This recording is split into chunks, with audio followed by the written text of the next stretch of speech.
Hello everyone, welcome back. तो कैसे हो आप सब? I hope you all are doing great. तो चलो आज करेंगे हम मोल कंसेप्ट। ओके, देखो इस चैप्टर का ना सबसे इम्पॉर्टेंट टॉपिक है मोल कंसेप्ट, तो इसे अच्छे से समझ लेना। पहले हम समझते हैं कि मोल क्यों पिक्चर में आया। तो देखो केमिस्ट्री में we deal with very large number of atoms and molecules, आपको पता है, ठीक है। तो ईज के लिए हमने क्या करा, एक टर्म यहाँ पर डिफाइन हुई, मोल। ठीक है, मोल पिक्चर में आया। इसे आप इस तरह से समझ सकते हैं, जैसे आप कभी मार्केट गए होगे, आपने कहा होगा 1 डजन ऑफ बनानास या फिर 1 डजन ऑफ एप्पल्स। तो डजन का क्या मतलब है? 12 एंटिटीज। ठीक है, एंटिटीज मतलब कुछ भी, चाहे एप्पल्स है, चाहे मैंगोस है, चाहे ऑरेंजेस है। ठीक है, इसका मतलब डजन को आपने न्यूमेरिकली क्या समझा? 12। तो डजन का मतलब न्यूमेरिकली हो गया 12। उसी तरह से मोल का क्या मतलब हुआ? 1 मोल क्या है? 1 मोल का मतलब हुआ 6.022 इंटू 10⁻23 एंटिटीज। ठीक है, अब मैं यहाँ पर एंटिटीज क्यों बोल रही हूँ? एंटिटीज का मतलब कि पार्टिकल्स, उसमें वो एटम्स भी हो सकते हैं, मॉलिक्यूल्स भी हो सकते हैं, जिस बारे में आप बात कर रहे हो। ठीक है, जैसे 1 मोल ऑफ एटम्स, तो 1 मोल ऑफ एटम में कितना होगा? किसी की भी 1 मोल ऑफ एटम में इतने एटम्स हो गए। ठीक है, जिस तरह से 1 डजन इक्वल टू 12 है, उसी तरह से 1 मोल भी न्यूमेरिकल इक्वल है 6.022 इंटू 10⁻23। तो इतनी बात तो यहाँ पर आपको समझ आ गई कि 1 मोल जो है वो क्या है? It is just a number. और कौन सा नंबर है? ये नंबर। अगर आप इसकी पार में देखोगे, यहाँ पर है 10⁻23। तो देख लो इस वैल्यू के पीछे कितने ज़ीरोज़ है? 23 ज़ीरोज़ है। दैट मीन्स ये नंबर अपने आप में ही बहुत बड़ा है। ठीक है, अब इसका इम्पोर्टेंस क्या हुआ? अब देखो इसका फ़ायदा हमें ये हुआ, जैसे अब मैं कहूँ 2 मोल्स, 3 मोल्स, 12 मोल्स, 24 मोल्स, तो क्या होगा कि उसमें मोल की जगह आप इस नंबर को मल्टीप्लाई कर लोगे। ठीक है, जैसे हम कहेंगे 2 मोल्स, तो 2 इंटू 6.022 इंटू 10⁻23। तो इतने बड़े नंबर को हमने शॉर्ट में लिख लिया 2 मोल्स। ठीक है, तो यहाँ पर कितना ईजी हो गया आप देख सकते हो। ठीक है, तो हमेशा सबसे पहली चीज़ मोल कंसेप्ट में, देखो स्टूडेंट्स क्या करते हैं कि घबरा जाते हैं मोल कंसेप्ट से, लेकिन ये बहुत इजी टॉपिक है, ट्रस्ट मी। ठीक है, तो देखो हमेशा आपको एक चीज़ याद रखनी है, 1 mole equal to this number, ये तो हमेशा ही याद कर लो। ठीक है, अब देखो 1 मोल को हमने कंसीडर करा, को लिंक करा इस नंबर से, इसका मतलब ये नंबर जो है ये भी तो कुछ स्पेशल होगा। ठीक है, 1 मोल इस नंबर के इक्वल है, तो इस नंबर को भी हमने इम्पोर्टेंस दी, इसका हमने अलग से एक नाम रखा। ठीक है, तो इसका नाम दिया गया एवोगैड्रोस नंबर। एंड इस नंबर को हम शॉर्ट में डिनोट करते हैं NA से, where A stands for Avogadro and N stands for number. ठीक है, तो ये हो गया एवोगैड्रोस नंबर, जिसकी वैल्यू कितनी होती है? 6.022 इंटू 10⁻23। तो शॉर्ट में कई जगह हम इसकी जगह NA भी लिखते हैं। सो 1 मोल इक्वल्स टू NA एंटिटीज, जिसमें वो एटम्स भी हो सकते हैं या फिर मॉलिक्यूल्स भी हो सकते हैं। वैसे एक चीज़ यहाँ पर हम रिजल्ट पहले कर लेते, सो दैट आपको आगे कन्फ्यूजन ना हो। ठीक है, हमेशा ये चीज़ जो मैं लिखने वाली हूँ, हमेशा आपको ये लर्न रखनी है। देखो अगर हम एटम्स की बात कर रहे हैं, तो 1 मोल में कितने एटम्स हो गए? तो 1 मोल में एटम्स होते हैं 6.022 इंटू 10⁻23 एटम्स। ठीक है, या फिर आप बोल सकते हो NA एटम्स। ठीक है, क्योंकि NA क्या है? NA भी तो यही है 6.022 इंटू 10⁻23। ठीक है, तो इसमें 1 मोल में इतने एटम्स हो गए। ठीक है, और अगर 1 मोल मॉलिक्यूल की बात कर रहे हैं, देखो एटम तब आएगा अगर आप बोलोगे 1 mole of a particular atom में कितने एटम्स है। ठीक है, अगर 1 मोल ऑफ पर्टिकुलर मॉलिक्यूल की बात कर रहे हैं, इन केस ऑफ मॉलिक्यूल क्या होगा? उसमें भी सेम नंबर ऑफ मॉलिक्यूल्स हो गए, दैट इज 6.022 इंटू 10⁻23 मॉलिक्यूल्स हो गए। ठीक है, तो इन शॉर्ट आपको यहाँ से क्या लर्न करना है कि 1 मोल की वैल्यू होती है इतनी, और इस वैल्यू को हम एवोगैड्रो नंबर भी कहते हैं, जिसे हम रिप्रेजेंट करते हैं Na से, एंड 1 मोल में Na एटम्स होते हैं एंड 1 मोल में Na मॉलिक्यूल्स होते हैं। ये सबसे इम्पॉर्टेंट चीज़ है, ठीक है। इससे तो बिल्कुल ही आप लर्न कर दो, ठीक है। तो 1 मोल में हमें पता चल गया कितने एटम्स होते हैं एंड कितने मॉलिक्यूल्स होते हैं, ठीक है। अब देखो, अब इसे कैसे प्रैक्टिस करते हैं। 1 मोल पेन्स में 1 मोल पेन्स में कितने पेन्स हो गए, तो बताओ कितने पेन्स हो गए। 1 मोल पेन्स में पेन्स हो गए Na, ठीक है, Na पेन्स हो गए, या फिर आप कह सकते हो 6.022 इंटू 10⁻23 पेन्स हो गए, ठीक है। वैसे ही 1 मोल एप्पल्स में कितने एप्पल्स हो गए। अगर मैं कहूँ 1 मोल एप्पल्स है आपके पास, तो दैट मीन्स आपके पास कितने एप्पल्स है, आपके पास Na नंबर ऑफ एप्पल्स है, ठीक है। और Na क्या होता है, एवोगैड्रोस नंबर, ठीक है। वो कितना हो गया 6.022 इंटू 10⁻23 एप्पल्स, ठीक है।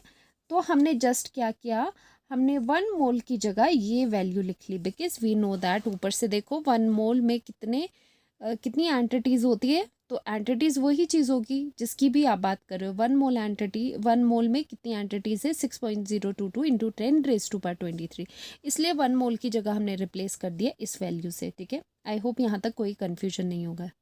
तो देखो, अब हम एटम्स की बात करते हैं। अगर मैं आपसे पूछूं 1 मोल ऑफ हाइड्रोजन एटम्स में आपको गिवन है, ठीक है। 1 मोल ऑफ हाइड्रोजन एटम्स दिया है आपको।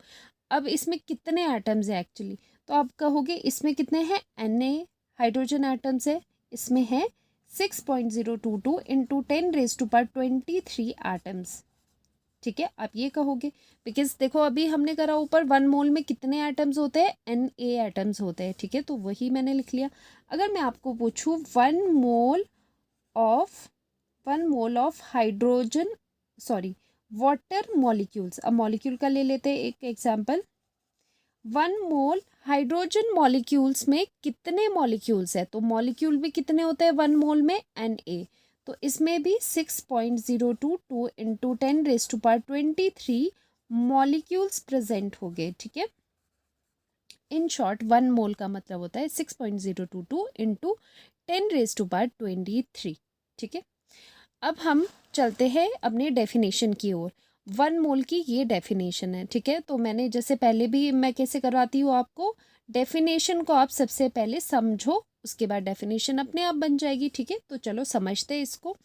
देखो 1 मोल की डेफिनेशन के लिए क्या बोला गया कि 1 मोल में जितनी भी एंटिटीज है, एंटिटीज मतलब कि अगर आप एटम की बात कर रहे हो तो एटम्स, ठीक है। 1 मोल में कितने एटम्स है या 1 मोल की कितनी वैल्यू है, जितने की एटम्स है 12 ग्राम ऑफ कार्बन में, ठीक है। मतलब 12 ग्राम ऑफ कार्बन के पास जितने एटम्स है उतने ही वैल्यू है 1 मोल की, ये कहा गया, ठीक है। तो और कौन सा आइसोटोप बोला गया, क्योंकि वी नो दैट आइसोटोप्स कौन कौन से होते हैं कार्बन के, 12 भी होता है, 13 भी होता है एंड 14 भी होता है, ठीक है। तो कहा गया जितने 12 ग्राम ऑफ कार्बन के पास एटम्स हैं उतने ही वैल्यू होती है 1 मोल की, उतनी ही एंटिटीज या फिर आप एटम्स बोलते हो वो होते हैं 1 मोल के। और 1 मोल के कितने एंटिटीज होती है हमें पता है 6.022 इंटू 10⁻23। इसका मतलब 12 ग्राम ऑफ कार्बन के पास कितने एटम्स होते हैं, Na एटम्स, ठीक है। तो ये मेन इसका डेफिनेशन का बेस है कि डेफिनेशन ये कहती है कि जितने एटम्स 12 ग्राम ऑफ कार्बन के पास है उतने ही अमाउंट होता है 1 मोल का, ठीक है। उतनी ही वैल्यू होती है 1 मोल की। अब कौन सा आइसोटोप था यहाँ पर 12C, ठीक है। अब डेफिनेशन रीड करते हैं ज़रा, ठीक है। पहले आपने ये समझ लिया, अब आपको डेफिनेशन खुद कैसे बनाओगे आप। 1 मोल की डेफिनेशन क्या है, 1 mole is the amount of a substance that contains as many discrete entities as there are atoms in exactly 12 gram of 12C isotope. जितने की एटम है 12 ग्राम ऑफ कार्बन में, कार्बन का कौन सा आइसोटोप 12C, ठीक है। जितने एटम्स है 12 ग्राम ऑफ 12C में उतनी ही अमाउंट है 1 मोल में, ठीक है। और वो कितना है Na। तो ये होगी डेफिनेशन। अब जो मैंने यहाँ पर आपको डेफिनेशन बताई है उसका हम प्रूफ भी देख लेते हैं। क्या सच में 12 ग्राम ऑफ कार्बन में क्या Na एटम्स होगा, और वो कितना होता है Na, जो कि है 6.022 इंटू 10⁻23। ठीक है, तो देखते हैं कि 12 ग्राम ऑफ कार्बन में क्या इतने एटम्स आते हैं। ठीक है, तो इसका हम प्रूफ कर लेते हैं ज़रा। तो हम क्या करेंगे, हम यहाँ पर फाइंड करेंगे number of atoms in 12 gram of carbon atom, जो कि आना चाहिए आपका 1 मोल के इक्वल, जो कि है 6.022 इंटू 10⁻23। ठीक है, तो इसे हम कर लेते हैं।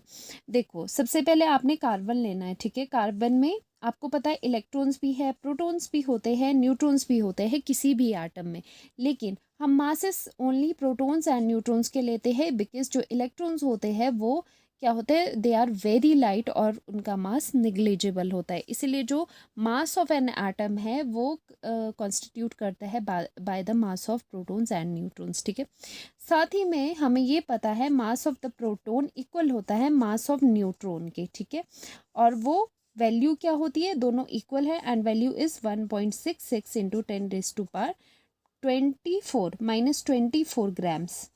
ठीक है, ग्राम्स में इतना होता है ये। ठीक है, अब देखो, अब कार्बन की बात करते हैं। हम इंटरेस्टेड है प्रोटॉन्स एंड न्यूट्रॉन्स में। कार्बन में वी नो दैट 6 प्रोटॉन्स होते हैं एंड 6 न्यूट्रॉन्स होते हैं। ठीक है, तो mass of one carbon atom कैसे आएगा, equals to mass of the proton 6 times. ठीक है, 6 प्रोटॉन्स है तो 6 times mass of protons plus 6 times mass of neutrons. Now since हमें पता है mass of proton and neutron equal है, तो क्या कर देंगे, ये इक्वल हो गए तो यहाँ पर ये प्लस करके 12 आ जाएगा, और किसी एक का मास आप लिख लीजिए, यहाँ पर मास ऑफ प्रोटॉन ही लिख लेते हैं। ठीक है, अब ये वाली वैल्यू आप पुट करोगे यहाँ पर तो कितनी आ जाएगी, 12 इंटू 1.66 इंटू 10⁻24 ग्राम्स। ठीक है, इतना मास आ गया वन कार्बन का, तो वन कार्बन एटम का मास आ गया इतना।